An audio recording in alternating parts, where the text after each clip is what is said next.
What's up guys, welcome to Daily Refinement. Today's video finally happened to me. I finally got a return where they actually sent me back a rock instead of the actual item. So I did sell a pair of Good American jeans, which is a really good bolo. So be on the lookout for Good American jeans. For me, they sell for at least $30. So I sold a pair of Good American jeans and they returned back a rock. So in this video, I'm gonna talk about a few things that have happened to me that are fraudulent, a few things about duplicate listings. I'm just gonna go over a few things that happened to me on eBay.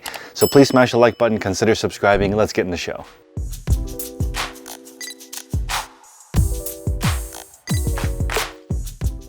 What's up guys? The first thing I want to talk about is the old switcheroo. That's when you sell somebody something and they return something back. So in my history of selling on eBay, which is about 55,000 items, I've only had that happen maybe about 3 times. So one time I actually received back a razor that was more valuable than the original item. The second time I received something back totally different. That was when I sold a Nintendo Switch and received back nothing. So that happens. This is funny because I always use the example of a person sending back a rock. And in this scenario, this rock is actually fossilized coral. So this is almost 1 pound and 5 ounces. So this rock might be worth $100. So in this scenario, it's the second time I received back something that's more valuable in the original item. But the other things that come back when there is return fraud in my category, I usually don't worry about it, and I will tell you why. So in this channel, on my YouTube channel, we talk about being able to get to the point where you can list 10 additional items per hour. So you being able to list 10 items per hour means the amount of anguish that you would have in dealing with this return, calling eBay customer service, going through all of that hassle and mental destruction.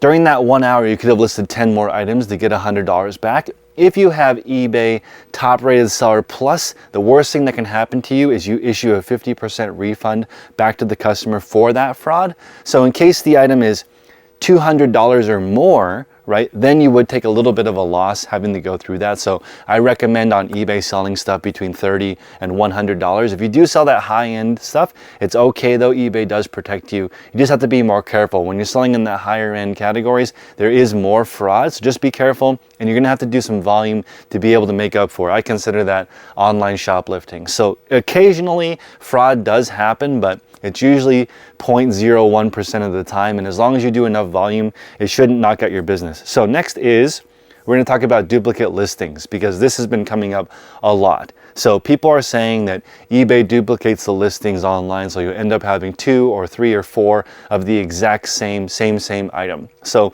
I think this is a few things happen. Number one, I think people are opening drafts and leaving them open for a really long time. So meaning you're working on a draft, you go get a cup of coffee, you go get lunch, you come back, an hour has passed by. eBay has timed out on that listing, so that listing is now already been saved to the eBay server, and they've assumed you've already closed out of the listing. When you continue working on the listing and then you save it as a draft or you launch it, it creates a duplicate in your draft bank. So in the morning calls, people have been talking about duplicate listings. Usually the people who are talking about duplicate listings are the same people who have problems with other parts of the site. So if I want people to switch your mentality, this is huge here. So please smash the like button, consider subscribing. This mind shift change is very different. So on eBay, on YouTube, on Instagram, this is what happens. 2 people will have the same problem. So one person has duplicate, second person randomly has duplicate. Now what happens is people come to the conclusion that everyone has that problem, and that's not true. That's a ridiculous way to live your life. If 2 people have a problem, it does not mean everyone has the problem. I look at it another way. If one person is not having the problem, then I automatically assume it's something that I did or something that I can adjust and go in and fix. So I'm not having duplicate listings. I'm not having listings show up again after they've been sold because I've corrected a few things.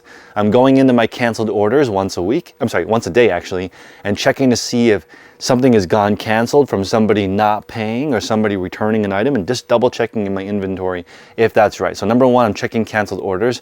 Number two, I'm going through my inventory 1% a day and looking through. So right now I have around 6,000 items. I'm just checking about 60 items per day to make sure things are okay. That's 1%. It's just 2 of these boxes out of all of the whole inventory. Not too much, not too overwhelming.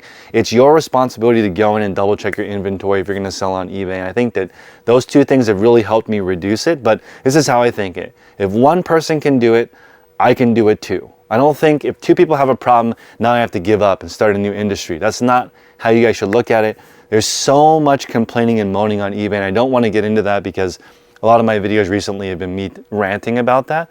But I just want people to know, if you have the skill to list 10 items in an hour, then you don't need to worry about this kind of stuff because you can just hop in, list 10 more items, issue that person a 50% refund, move on with your day. If it's really egregious and you reach out to eBay, they will most likely give you a 100% refund as long as you do a good job, do the best that you can, let eBay know what's going on, and usually they will have your back. Okay, next is gonna be not being able to find items. Okay, so this is something that everyone will go through, and that's why I recommend a date-based system.